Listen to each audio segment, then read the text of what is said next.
Yan na. Gunting na. Gunting. Oh.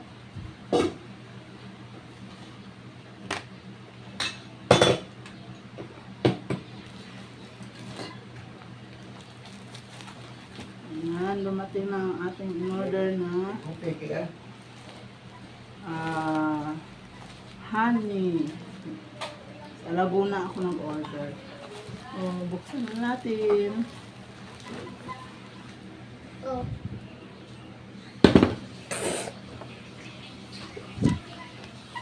Yan.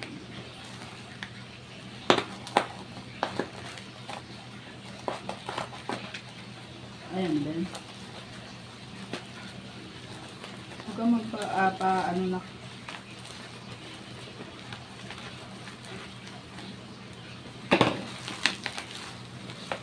Dalawang in-order natin, no? 250 ml.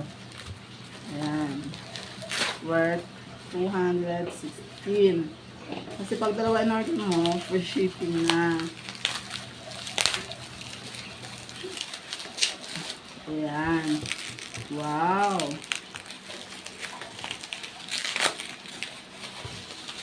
Wow, ganda ng packaging. Wow. Wealthy honey. Akin na.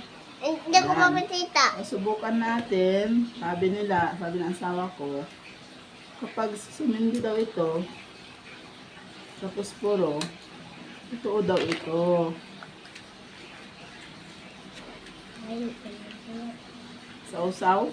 Usaw-usaw. Siguro isa-sausaw. Hindi lang. Yan. Tekban? Tapos, kuha tayo dito ng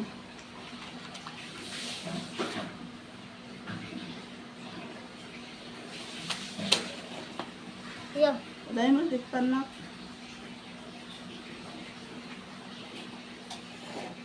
Ay, Papa, sumindi! Papa! Sumindi siya. Legit. Tapos, ganda ng ano niya. Kapag wala daw sa ilalim, yung ano ba, yung parang latak, totoo daw yun. Lasahan natin.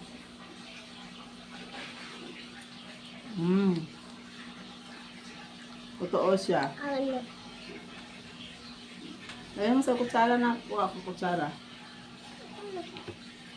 Totoo siya. Ayan, thank you seller. Ano ba yan? Ano natutuwa? Ayan, si Kuya Ma. Pagkita, Miro.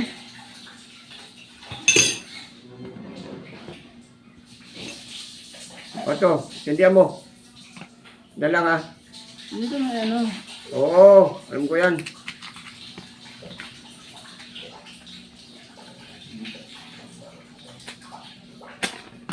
Oh.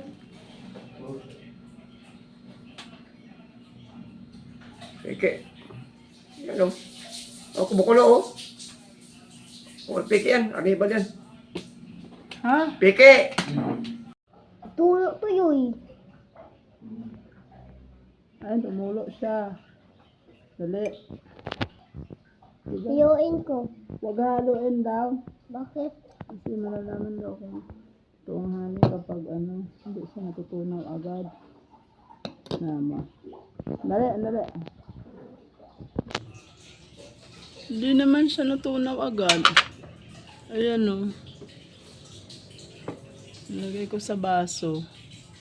Hindi naman siya natunaw agad.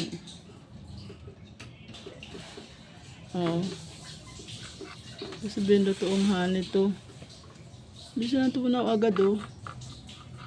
Ano ba, Mira? Bastos ka.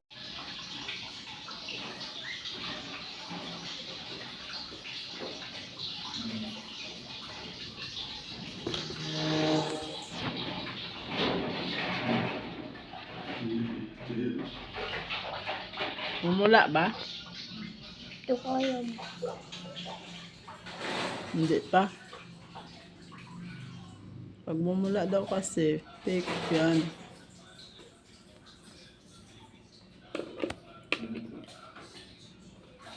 Pero kung hindi bubula, stay lang siya doon. Sabihin, totoo. Totoo naman, hindi naman siya bumula. Antayin pa natin. Itong tubig na may vinegar, ilagay ng honey. Pag fake, bumubula dapat dito sa ibabaw. Magkakaroon ng foam. Pero hindi eh. Ano mo, dito pa rin siya sa baba. Diba? Ayan. So, ilang minutes na ako nagantay. So, ayan yung honey. Dito sa baba. Yung tubig na yan, may suka yan. So, kung fake siya na honey, dapat bubula sa taas. Magkakaroon siya ng foam. Foam. Bula. Bakit dito to? So, hindi siya nag-dissolve agad at saka hindi siya nag-foam. Ibig sabihin, totoo siya honey.